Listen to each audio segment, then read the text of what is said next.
Is it fair to have him on the hot seat? And where are you at with this one? I certainly understand the hesitation and the concern. And I think that Mike McCarthy is probably the thing he's most guilty of is I think there was a little bit of hubris, a little bit of arrogance last season. Obviously, he's Oh a head yeah, coach who's absolutely. accomplished a lot in the NFL. And so and I think we see that a lot too, is like when these guys who have done a lot, kind of get questioned or have their backs up against a wall, they kind of bark back or they bite back. And I think we kind of saw that. Mike, I think, something that doesn't get talked about enough is in his introductory press conference, the Cowboys are unveiling him as the head coach. Mike McCarthy, said that, one of the reasons the Cowboys hired him literally was because he said everybody knows he built his barn in Wisconsin. He Yeah, watched all the tape and great film from documentary. 2019. Yeah. And he said, oh, well, I just said that to get the job, and those things are like, yeah, that's fine. You want to make that joke to your buddies, your pals, you're at the bar or whatever, you're in a close circle, fine. But like he lacks that tact. And I think that, to be fair to him, and the pandemic obviously impacted everybody. That's not specific to Mike McCarthy, but Mike McCarthy spent an entire year planning what he was going to do, right? Like he spent an entire year, like when I get back, this I'm going to handle minicamp, this I'm going to handle rookie minicamps, I'm going to handle OTAs and the preseason and everything. And like day 6, that's all out the window for him. And so, I kind of understand him trying to lean on some, things he did in the past. The Mike Nolan thing's impossible to defend, right? Like, and you're right. Like, it's almost like he had a get out of jail free card. He gets out of jail at Absolutely. Monopoly, and then like rolls the dice and goes right back to jail. Yeah. And Yeah. so that's really tough, and that's the kind of hubris that I think he really kind of had in some of the decisions that he made. But I mean, so you factor in the pandemic, you factor in losing Dak Prescott, you factor in Lyle Collins never a part of the plan for the season, you factor in Tyron Smith lost after the second week of the season, you factor in obviously the number of defensive injuries, although again a lot of Mike Nolan's issues were Mike Nolan's. And I've said this several times on some of our shows, and I really hate bringing it up because we're talking about football, and that's ultimately what matters. But Mike McCarthy also, endured a lot of personal loss. I mean, I can't speak for him personally, but Ted Thompson, longtime Green Bay Packers executive, passed away. Kevin Green, one of the greatest players in pro football history, and was on Mike McCarthy's staff in Green Bay when they won the Super Bowl, passed away. Obviously, the Cowboys dealt with their own tragedy, and so I mean, I wouldn't blame him for being down and for being out, and so I'm willing to give him a second chance. But to your point, it's a little bit of a less strong or a little bit of a shakier second chance, and I think most people get because of the decisions he made, like Mike Nolan. But I do think he did some things. Some things were the Cowboys were analytically sound in ways they weren't under Jason Garrett, and he did promise that, and he did kind of deliver there. Ooh, um, So, a common question I love to ask quarters from different teams when they come on is, did they grow up that a fan of the team that they're actually covering? But judging by those multiple cowboy helmets you got in the background, I think that already answers my question. But instead, I just wanted to ask about Michael Parsons. So Dallas drafts Michael Parsons with their first round pick, but you all have still have Van Dash and Jalen Smith on the roster. I'm just curious to know if you have any insight or intel about how they're going to handle that linebacker position as far as who's going to play where. but before you Yeah, I answer mean, right quick, I just have to emphasize how much of a troll Montel is, fellas. If y'all go to the chat, see this, look at the Twitch chat and just see this man trolling. What's good, Montel? Appreciate you checking in for us. But yeah, he's just talking shit about the Cowboys with the broomsticks. That's all. But yeah, I just had to get that out there, man. I'm sorry.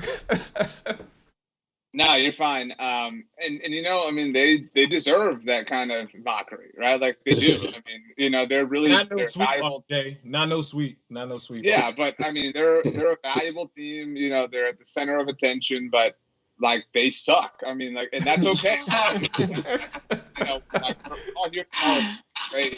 And, like, and I think the context of how they suck is important, but like the Micah Parsons thing, I'm super pumped about Micah Parsons. Very excited. Certainly think he can be a revolutionary player, hopefully for the defense. He's obviously an incredible athlete. However, I mean, he's proof of their failures at that position, right? Like, I mean, Sean Lee was an incredible linebacker for them, just kind of a prisoner of his own body.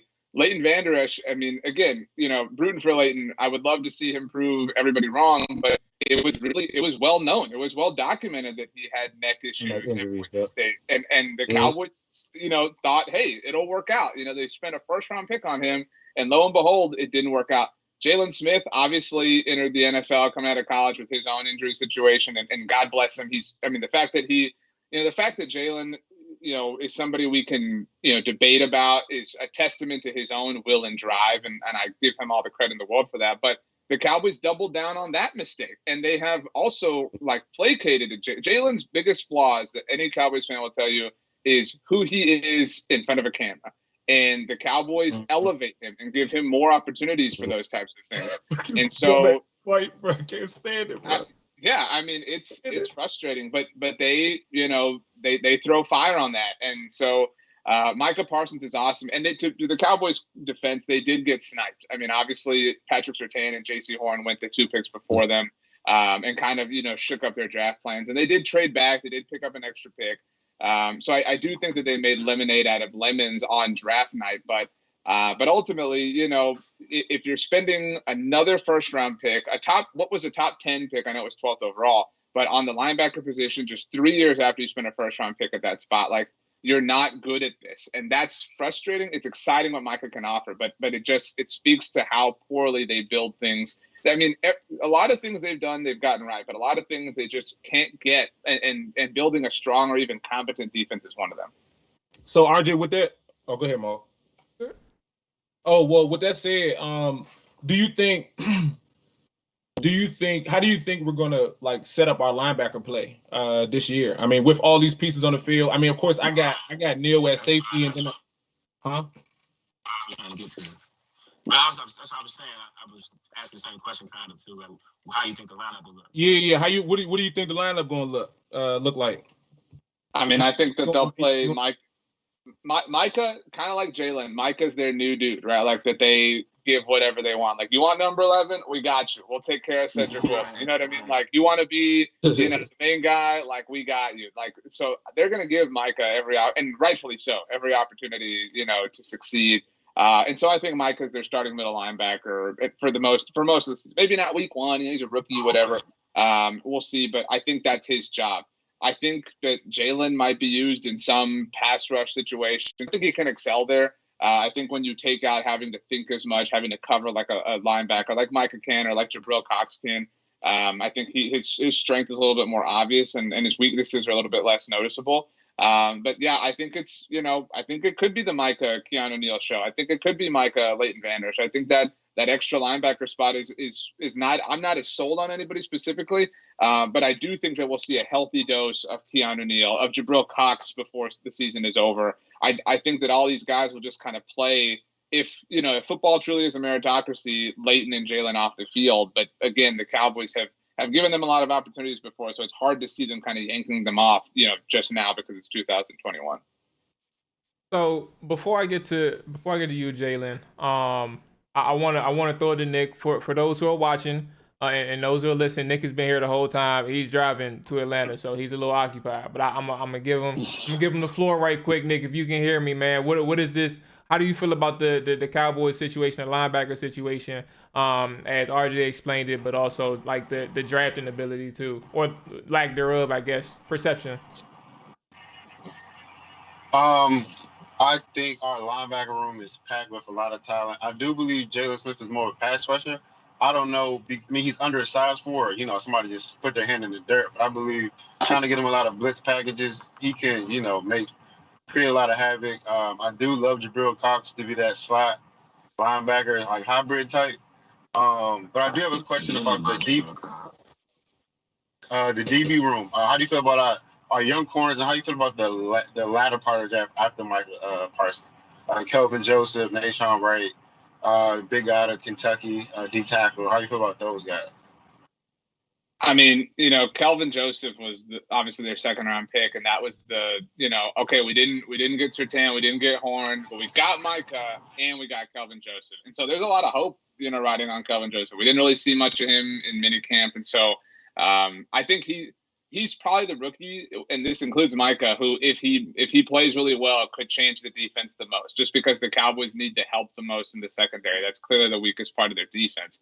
And so, but he's just such a question mark right now. And Nashawn Wright really impressed in minicamp, so he was the guy that nobody knew who he was when they drafted him. So that's nice. That's optimistic. I mean, Quentin Bohanna is obviously awesome. It was great to see the Cowboys draft kind of a true one-tech, kind of that trash can in the middle, run stopper. They really haven't prioritized that position.